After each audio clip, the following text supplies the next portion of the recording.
He pulled out a One Wish Willow and he said, I wish the cast of Obsession was here to rage with me on stage. Broke it. We all came from backstage and we just like raged with him and just confetti fell. I'm driving back on back. Just got my license back. What has been kind of your favorite thing that you've experienced, Perk, even since all so this many roller things. coaster and everything? Yeah, well, first off, thank you so much. Like,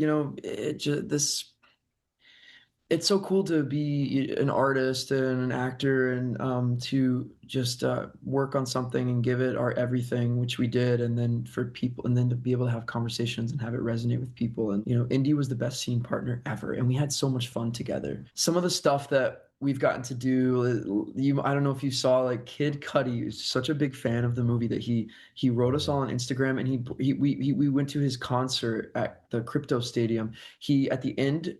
And his last song for Pursuit of Happiness, he pulled out a One Wish Willow and he said, I wish the cast of Obsession was here to rage with me on stage. Broke it. We all came from backstage and we just like raged with him and just confetti fell. And it was the most surreal experience of my life. Like I've never been on in a stadium. It doesn't even look, I have a video of it and it just looks like it was made with AI. Like it doesn't look real. That was crazy. And then the fact that like all these legendary film directors and producers and people and actors have come to like give us praise. I mean, Right. I don't know if you saw like the Steven Spielberg praise the movie, and many other directors, and like recently Tom Holland came out and was like, that movie was Amazing. awesome. And and I just, yeah, no, I can't even think. There's so many things that have happened that it doesn't feel real. I'm coming to you from Toronto. Obviously, the movie had a big, screening at TIFF. What are kind of the differences between that first kind of screening there in Toronto and TIFF and like kind of now? It was just such a beautiful moment of like, I mean, of course we have Curry and we have everybody else, but it was just so cool us being in a row as the cast, and just saying like, we did it. And then we get to have like a drink beforehand and like go in and then go to these Q&As and talk about what that time was like for us, because it was so much fun to film. And just really, especially sitting with Michael, because working with him has been the best moment ever, working with somebody on a film. And that is something that I will hold truly for the rest of my life. It's very rare to get moments like that. So to be able to sit next to him, and we have a photo where we're holding hands, and we're like, because we were like, we did it. So yeah. Yeah, absolutely. That's amazing. I saw another interview and you're talking about Nickelback, how you're a big fan. I just need to ask, because we're, Canadians up here, and there's kind of this love-hate relationship with Nickelback. I understand it. Yeah, can you explain, can you kind of pitch Nickelback back to us? Pitch Nickelback? Yeah, listen to Animals while you're on the freeway and you're driving safely and you're driving a little fast safely, and it is just blaring and you've got the windows down and it's like, it's just so good. I don't understand. I'm driving back on back. Just got my license back. Yeah, no, no. And if that's not for you, then that's fine. Yeah. Amazing. But watch your mouth. Curry said that he doesn't really own this movie anymore. It belongs to everybody, right? Yeah. It's become this thing, like your memes and everything like that. How do you feel about the movie now that it's become this thing? Like it's in the zeitgeist, everyone's kind of doing their own thing with it. Like, how does that make you feel? Do you feel a similar way? I feel the exact same way. I feel like I have my obsession, and I hold her right here. And she's mine, like this one's mine. You know what I mean? But I love that this obsession is everybody else's, because just like the films that are that way to me, I will never taint that for anybody else because it's theirs. And I love what they're doing with it. And I think people are taking also good care of it as well. But yeah, I love that there's a difference. And I think it's really cool. This movie is so wonderful to see in the theater because the reactions that you get and the energy from the crowd is so big and different in different screenings. Like there are some parts where people like will scream or like groan, and then in another screening they're laughing, which is just hysterical.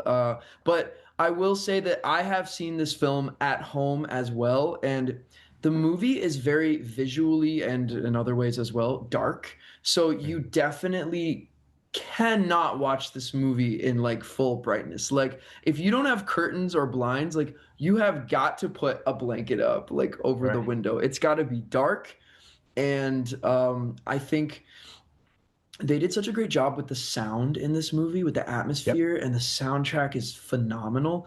I think that just making sure that you have like you have a good like kind of sound system, or that you can just really hear it really really well. But yeah, like I think the number one thing is just making sure that it's nice and dark, because watching it at home is a different experience. I almost feel like when you watch it in the theater, it's like a roller coaster and it's really fun. Mhm. When you watch it at home, you are really locked in, and I feel like you're like inside of the movie with the characters. So it can be quite a bit more dreadful, but it's great. Either way, I'm just really grateful that people are going to see this movie, or if they haven't already, they're excited to watch it at home. And yeah, so it's the coolest thing ever. I personally love showing my friends movies that I know the scares at so that I'm not personally scared. I'm the one that is scaring. So I think what I would do is I would choose 5 very, very, scared friends, and I would take them over to my house, and I would put them all in my living room. I would turn down the lights super dim so that you could still see a shadow in the corner, and then I would turn on the movie with all of my food and my popcorn, and I would make them feel super safe and super comfortable. And then all of a sudden, I would turn on the movie and I would make it really, really loud because the audio is a really big, important thing in this movie. Mhm. And I would just go along for the ride. And what I would do is I would sit and I would stare at them like this the whole time. And I would watch them watch the movie. That's what I would do. But you can watch it at home with so much never before seen footage, and you can scare your friends, not scare your friends. You watch it alone, and I think that's cool because you have more control over the atmosphere. What's something nice you can say Yeah. about Bear before things kind of go crazy? Well, I don't know if there's a lot I could say nice about him. I would say that it's more kind of neutral. Like, clearly Bear is very lonely, and he's experienced a lot of loss. Like, he's inherited his grandmother's house. There's no mention of his parents. He's lost his cat right at the beginning of the film, and it's dark, and he's just very I think he's very avoidant of his feelings. He just like doesn't have the tools to deal with all of the difficult things going on in his life, and so he idolizes the idea of like Nikki loving him, that would, he thinks in his mind that would, some from that perspective, I think he could be very relatable, because we all know what it's like to wish that someone would love us, Yeah. or to be a sprayed. That's a crazy word to just make up, a sprayed, to be afraid to tell someone how we feel. So, but I think it's really in that it's the decisions that he makes that throw any chance of redeeming him out the window. And that was always the plan. I loved when I read the script that Bear was not the hero. And for me personally, I had to make sure that I didn't judge him, because I had to be him and justify his choices. And so the way I did that was just like kind of like tunnel vision, focusing on what he wanted most of all, which is for the girl of his dreams to love him back. And once he got it, no matter how crazy it got, how could he keep her? And so after watching the film a couple times and doing some Q&As, like I kind of realized, oh man, like I tried to like care for my character as much as I could, but it became very clear that like a lot of people had strong opinions about him, and I kind of looked at, once I removed myself from like the experience of playing him, I'm kind of watching the movie like, yeah, he's Right. not a very great guy. you know Absolutely, yeah, yeah. absolutely. You mentioned someone that they asked you about what you're obsessed with now. I'm sure you're getting that question a lot, but they I've asked never been you asked. that. If They you had asked a one you wish that. willow, what would you wish for? Yeah, yeah, who knows? No, to Yeah, be fair, it's a valid question, and my yeah, answer is I would throw it absolutely. away. Absolutely. I found it interesting that you built your own computer. So, Oh, like, yeah. what is essential to have when building your own gaming computer? I mean, I saved up a lot of money to do that. Building a PC is not cheap. at all, especially if you want to get the right components for it. But I watched a lot of YouTube, and I watched Henry Cavill build his own.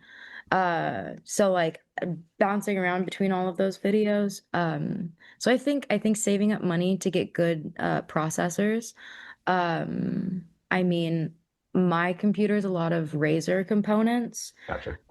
just because I like the way that they work. But yeah, I think, saving your money, but if you can't, there's a lot of really good options out there. Just do your research. I think the best to answer your question, the best to do is to do your research on what you want to use it for and what is the best components for that. Amazing. Any anticipation or excitement about GTA 6? Oh yeah. Are you kidding me?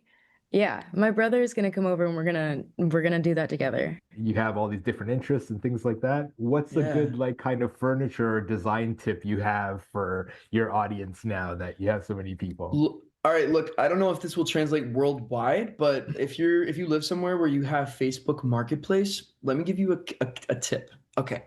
If there's any furniture stores that you love, Crate and Barrel, CB2, West Elm, Our House, Restoration Hardware, whatever stores that you love to shop at, and there's a piece that you love, but you don't want to spend $3,000 on it, you can actually go on Facebook Marketplace and type in the name of that furniture item and create a search alert.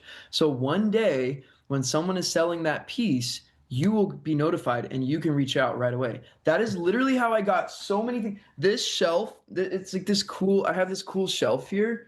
I did not want to Amazing. spend $2,000 on the shelf, so I got it for $400. Like everything, there's so many things. So yes, like I have all the, yeah, Facebook Amazing. Marketplace. So tips, Facebook Yeah. Marketplace, and don't make a bad wish with a one wish Willie.